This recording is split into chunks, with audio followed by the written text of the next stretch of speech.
করবেন। আপনারা জানেন একটি দেশের হাই কমিশন সেই দেশের টেরিটরি হিসাবে বিবেচিত হয়, আর সেই টেরিটরির উপর আঘাত যে বন্ধুত্বপূর্ণ সম্পর্ক সেটা যেন অটুট থাকে, সুন্দর থাকে। এবং ভারতীয় জনগণের প্রতি আমাদের কোনো ধরনের কোনো বিরূপ মন্তব্য নেই, তাদের সঙ্গে আমাদের কোনো ধরনের শত্রুতা নেই।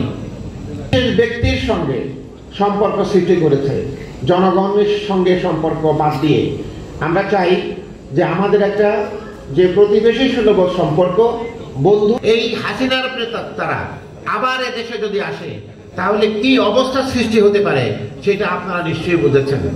সো ম্যাডাম যেটা বলেছেন, হবে দল, মত, ধর্ম, আঞ্চলিক ভাষায় খুব সরল ভাষায় যে 31 দফার কথা শুনেছেন, সেই 31 দফা থেকে ফিরে আনার জন্য, দেশের মালিকানা জনগণের কাছ থেকে চলে গেছে, সেই দল মালিকানাটা ফিরিয়ে আনার জন্য, গণতন্ত্র পুনরুদ্ধারের জন্য, মানবিক মর্যাদা ফিরিয়ে আনার জন্য একটি বাস্তবসম্মত রোডম্যাপ।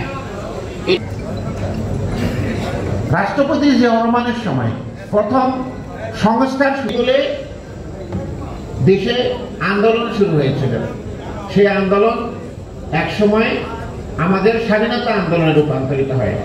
মুখ্য কথা ছিল ওনাকে ক্ষমতায় দিতে দেয়নি, গণতান্ত্রিক প্রক্রিয়ায় অধিক সিট পাওয়া সত্ত্বেও তাকে কেন্দ্রীয় সরকার গঠন করতে দেওয়া হয়নি বলেই তখন এই আন্দোলনের সূত্রপাত হয়। অতএব আমাদের স্বাধীনতা যুদ্ধের একটা মৌলিক বিষয় হচ্ছে গণতন্ত্র। সেই গণতন্ত্র রহমান তিনি বহুদলীয় গণতন্ত্রকে অপসারণ করেন।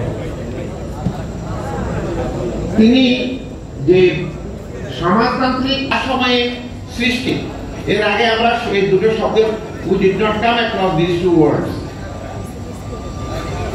উনি আমি এবার আসি, উনি খাল খনন কর্মসূচি চালু করেছিলেন। এটা একটা বড় সংস্কার, কৃষি ফিল্ড ইন ইরিগেশন। তার যে সংস্কার, সেই সংস্কারই হচ্ছে আমাদের দলের আসলে ভিত্তি। এরপর বেগম খালেদা জিয়া এসে উনি দেশে পার্লামেন্টারি ফর্ম অফ সিস্টেম চালু করেন। দেশটি ছিল প্রেসিডেন্সিয়াল ফর্ম অফ গভর্নমেন্ট।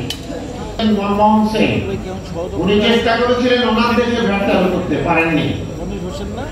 এই দেশে বেগম খালেদা জিয়ার নেতৃত্বে প্রণয়ন করা হয় এবং এই ভিশন 2030 মাধ্যমে আমাদের নেত্রী বেগম খালেদা জিয়া ডিক্লেয়ার করেছেন যে কি করতে চান, কি সংস্কার করতে চান।